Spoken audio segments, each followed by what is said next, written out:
My name is Margaret Lawson, and I'm 58 years old. For over 3 decades, I poured my heart into raising my son, Ryan, only to realize he never saw me as his mother, just a resource. The day he kicked me out for losing my job was the day I reclaimed my life. I spent 25 years as a private assistant to Florence Bennett, a businesswoman who trusted me like family. I managed her life through late-night calls, business trips, and hospital stays. When Florence passed away, I decided it was time to retire and reconnect with Ryan, now 30, married to Stephanie, and living in a house I helped them buy. I expected warmth when I returned home, but instead, Ryan met me with a cold stare. "You quit your job?" he asked sharply. I nodded, explaining I thought it was time to rest. His response cut deep. "That job paid $8,000 a month. Are you planning to freeload?" Stephanie scoffed, and her mother, Karen, a professor who never liked me, added, "You're not qualified for postpartum care." They suggested I cover the cost of their nanny and baby nurse. Ryan's words stung most.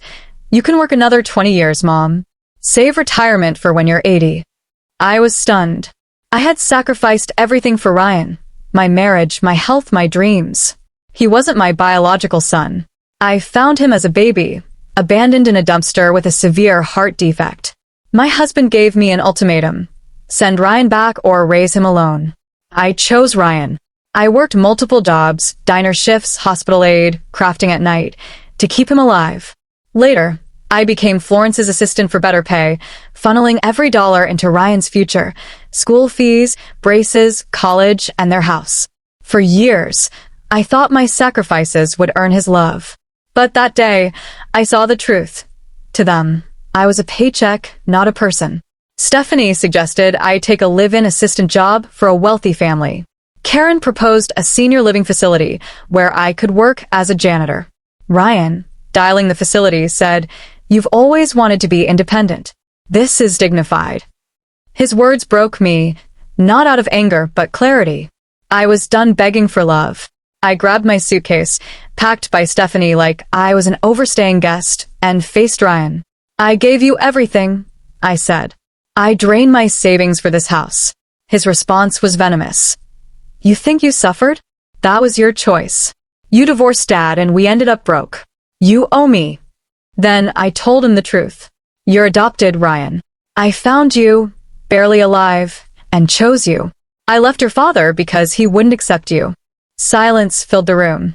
For a moment, I saw guilt in his eyes, but it faded. Stephanie and Karen watched, unmoved.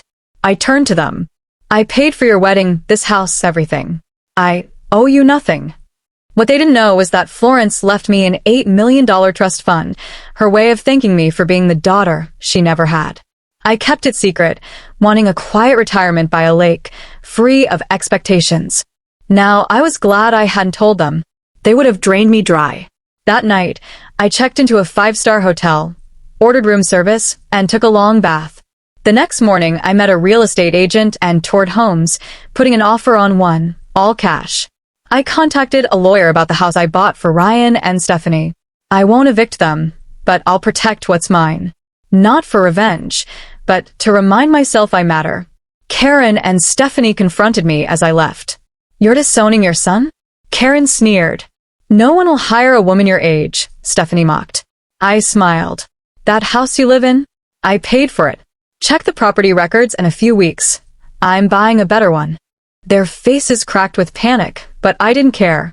I slid into my car, gave the driver my hotel's name, and scrolled through luxury home listings.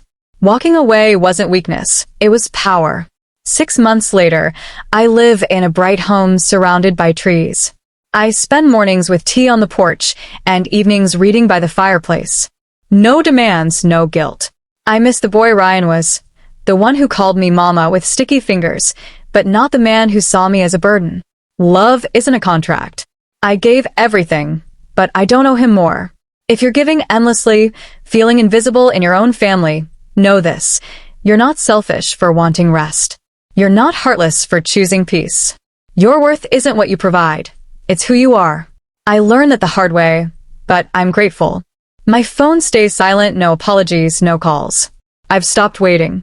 Some bridges collapse when one side stops walking. Let yours fall if it must. There's freedom on the other side.